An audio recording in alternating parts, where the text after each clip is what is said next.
Bismillahirrahmanirrahim. Assalamualaikum warahmatullahi wabarakatuh. Okay, kepada semua pelajar tingkatan 1. Okay, jadi hari ini kita masuk kepada bab 7 iaitu saliran. Okay, kalau sebut je saliran mesti berkait dengan air. Okay, so kita tengok apa kandungan untuk tajuk ini. Okay, kita terus kepada muka surat 76. Okey, kita pergi kepada pandang darat fizikal peringkat aliran sungai. Okey, jangan tak tahu, sungai pun dia ada peringkat. Mungkin awak pernah dengar peringkat hilir, hulu sungai. Okey, tu yang biasalah. Okey, sebenarnya dia ada juga peringkat tengah sungai. Okey. Okey, kalau awak tengok dalam gambar ni, okey, peringkat hulu sungai, dia kawasan dia, awak tengok dia kawasan curam ataupun tinggi lah. Okey, ni ciri-ciri kalau peringkat hulu sungai. Okey, nombor 1 ni. Lurah sempit bentuk V, bercerun curam, aliran air yang deras, banyak jeram dan air terjun, terbentuk lubang periuk akibat hakisan. Okey, yang ni sebagai contoh di raup ni, contohnya di latar jarum. Okey, contohnya dekat raup kat sini. Okay, jeram, contoh jeram besu, tu semua kawasan yang tinggi berbukit, sebab tu air dia lebih laju dan deras. Okay.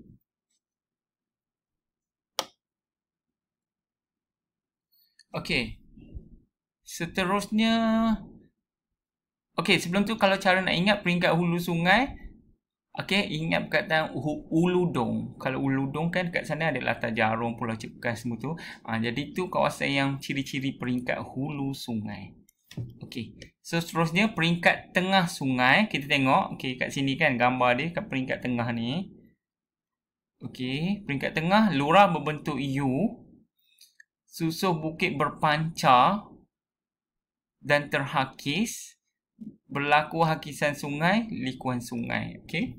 Susuh bukit berpancar tu macam ni contoh dalam gambar ni, dia macam ular kena palu lah, bengkok-bengkok macam tu.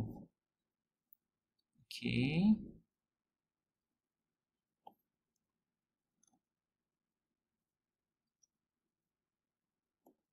Peringkat hulu sungai, peringkat tengah sungai. Ni peringkat hilir sungai yang ketiga ni.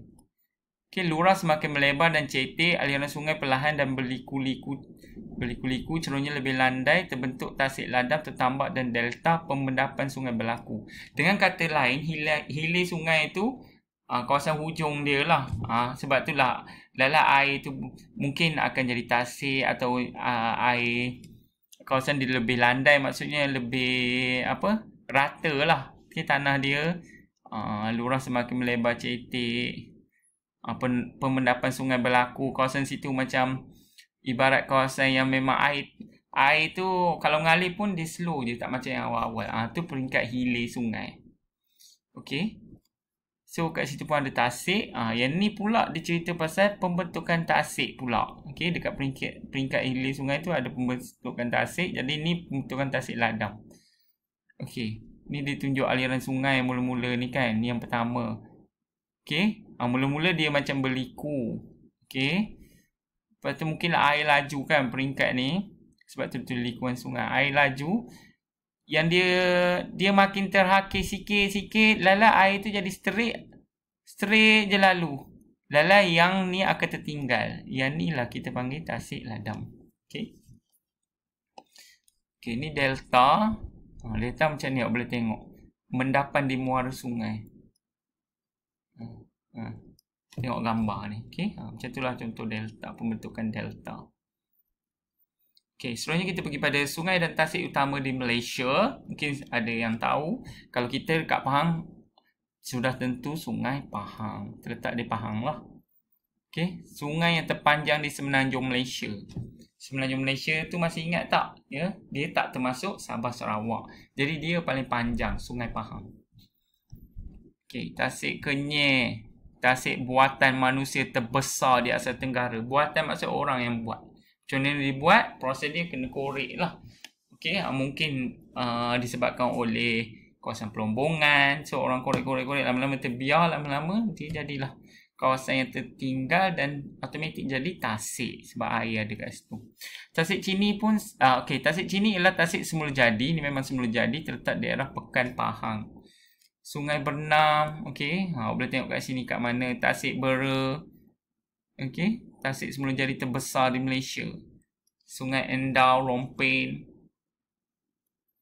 Okey, Sungai Kinabatangan, Sungai Rajang. Okey. Ni Sungai Rajang, sungai yang terpanjang di Malaysia. Okey, kalau tadi Sungai Pahang, kalau tengok balik, sungai yang terpanjang di Semenanjung. Semenanjung tak masuk Sabah Sarawak ialah Sungai Pahang. Tapi kalau mewakili termasuk Sabah Sarawak ialah Sungai Rajang. Okey, Sungai Baram. Okey, ni dekat Sarawak. Logan Bunut, boleh tengok kat situ. Okey, kepentingan sungai dan tasik di Malaysia. Apa pentingnya sungai? Sungai penting tak? Penting sebab dia membekalkan air. Kalau tak, macam mana air boleh sampai kat rumah tu melalui pipe tu kan? Tu semua ni daripada aliran sungai. Okey, yang pertama, boleh jana kuasa hidroelektrik. Boleh membekalkan tenaga. Bukan air tu sekadar boleh minum. Dia juga boleh membekalkan tenaga elektrik. Okey, melalui aliran deras. Makin deras sungai, makin banyak tenaga elektrik yang dihasilkan. Okey. Selain itu, sumber pengairan. Sumber pengairan ialah sebabnya sumber pengairan untuk penanaman padi, tanam-tanaman, tak kisahlah apa-apa tu sumber pengairan, kepentingan sungai. Kegunaan domestik ni ialah kegunaan dekat rumah. Okey, kita boleh minum, basuh pinggan, basuh kain, tu kegunaan domestik. Domestik tu maksud dia kegunaan harian dekat rumah lah, untuk penduduk setempat macam tu lah. Okey. Selain daripada tu, sempadan semula jadi. Sungai juga dia memisahkan antara negeri. Contohnya Pahang dengan contoh dekat sini dia tengok kan, ditunjuk kat sini Sungai Bernam. Perak dengan Selangor. Sungai itulah yang memisahkan antara negeri Perak dengan Selangor. Tu contoh dia. Okey, sungai memisahkan sepadan antara sebuah negeri dengan negeri lain. Selanjutnya sumber protein. Protein, contoh ikan. Ada disebabkan oleh saliran ataupun air tadi, kita dapat makan ikan. Okey, apa-apalah sumber protein yang lain. Pengangkutan dan perhubungan. Sungai juga boleh jadi perhubungan. Contoh kalau Sabah Sarawak tak banyak jalan raya. So, pengangkutan utama dia guna pengangkutan air. Tak kisahlah naik sampan ke, naik bot ke. Okey. Rekreasi dan pelancongan. Okey, saliran atau perairan ni juga air boleh jadi kawasan rekreasi dan pelancongan. Mungkin orang buat kegiatan contohnya main kayak, okey, ataupun tak kisahlah apa-apa aktiviti, okey, memancing. Banyak aktiviti rekreasi dan pelancongan dengan menggunakan air. Macam ni dia buat river cruise. Banyaklah aktiviti lain. Okey, kepentingan tasik. Okey, tasik tadi sungai kan. Okey, kegunaan domestik sama jugalah. Boleh guna untuk kawasan penduduk setempat, basuh pinggan, okey, basuh kain. Apa-apalah kegunaan untuk orang-orang sekeliling rumah, kampung, semua itulah. Okey, jana kuasa hidroelektrik sama je macam fungsi sungai. Dia boleh membekalkan tenaga elektrik, rekreasi dan pelancongan sama juga macam tadi. Sumber protein membekalkan, okey, contoh ikan ataupun apa-apalah ketam, udang, semua itulah yang daripada air. Okey, jadi itu sahaja untuk bab ini. Sangat mudah. Okey, jadi macam biasa, tulis tajuk bab 7. Tulis tajuk yang kat depan tu tajuk penuh. Lepas tu barulah tulis tajuk yang ni, imbas kembali. Dan macam biasa, salin. Okey. Okey, awak salin yang ni. Okey, lepas awak salin yang imbas kembali kat belakang tu, cikgu nak awak salin ni. Yang ni penting. Awak tulis ni tajuk ni dulu. Pandang darat fizikal, peringkat aliran sungai. Okey, awak tak payah lukis. Cikgu nak awak salin ni. Nombor 1. Yang ni ciri-ciri dia ni penting. Nombor 2, peringkat tengah sungai. Apa ciri-ciri yang perlu ada dalam tu?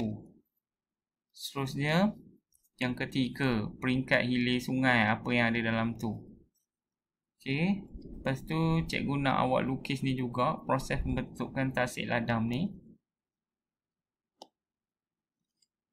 Lepas tu, awak lukis juga ni. Okey. proses pembentukan delta.